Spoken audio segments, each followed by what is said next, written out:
Good morning guys. निघालो होतो आम्ही पुण्याला. आमच्या घरी रिटर्न जायचं होतं आम्हाला.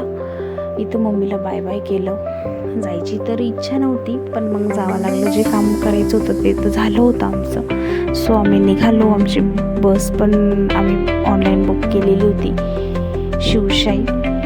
सो ह्या काकांनी आम्हाला बस CBSला सोडलं.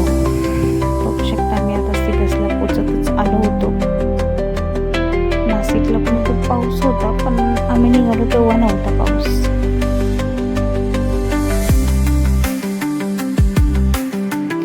फायनली आम्ही आता CBSला पोचलोच होतो. बस आमची लागलेलीच होती. बघू शकता तुम्ही आता मध्ये एंट्री करतोय.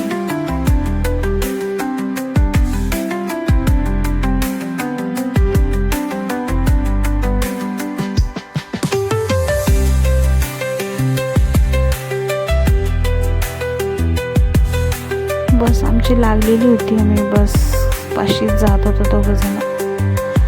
तेवढ्यात आम्ही पाण्याची बॉटल पण घरी विसरलो होतो. मग शंभूचे बाबा गेले ते बिस्लरी आणायला, पाण्याची बॉटल आणायची ती. सो आम्ही गाडीत बसलो होतो.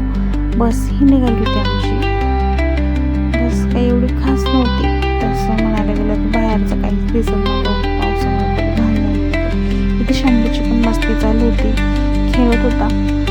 पण आम्हाला तरी खूप उशीर झाला तसा सायंकाळी पोचायला. म्हणजे कधी आम्हाला 3-4ला पोचलो असतो तर तिथे तरी आम्हाला 6 वाजले होते. तिथं चाकणमध्ये ट्रॅफिक होतं, त्याच्यामुळे जास्तच उशीर झाला आम्हाला ट्रॅफिकमुळे. तर आम्हाला काही एवढा उशीर झाला नसता. खूप ट्रॅफिक होतं इथं. म्हणजे आम्हाला कमीत कमी 1-2 तास तिथं थांबावं लागलं, एवढं ट्रॅफिक होतं. सो आम्ही फायनली पोचतो आहे वाकडेवाडीला, शिवाजीनगरचा बस स्टॉप. आम्ही उतरलो मग बसमध्ये घरी जाण्यासाठी निघालो.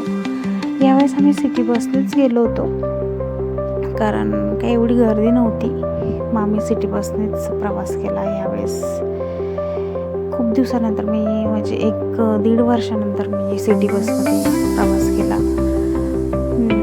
AC बस ही पण खूप फास्ट असते, खूपच फास्ट जाते ती पण.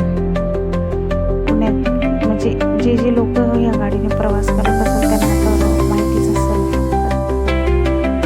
सीट खूप कमी असताना धरायलाच उभं राहून खूप जातात लोक प्रवास करतात या बसने. छान आहे तशी, पण मला काही आवडत नाही ती बस, कारण बाहेरची हवा येतच नाही त्याच्यात. घरी पोचलो होतो आम्ही. मग काही दुसऱ्या दिवशी मग भाजीला काहीच नव्हतं घरात. मग मी जाऊन भाजी घेऊन आली.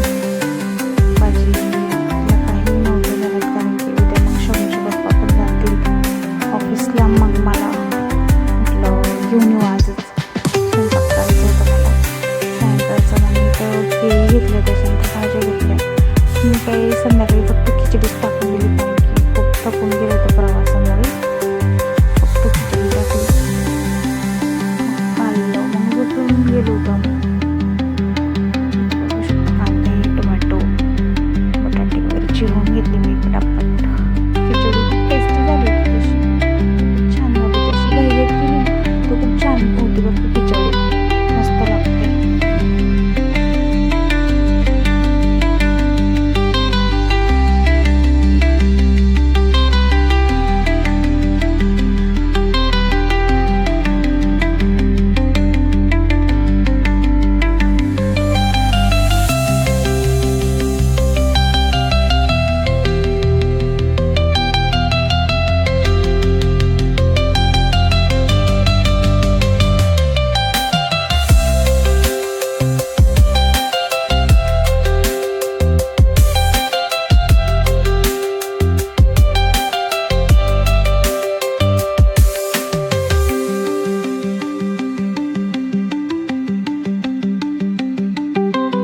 माझ्या मम्मीने मला खूप साऱ्या वस्तू दिलेल्या. ते बडीशोप, चणे, त्यानंतर नाचणीचे वडे, मसाले खूप दिलं होतं. तूप पण दिलं होतं माझ्या मम्मीने.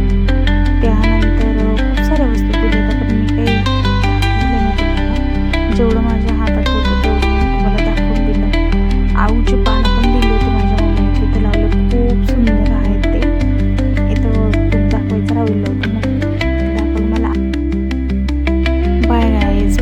नेक्स्ट व्हिडिओमध्ये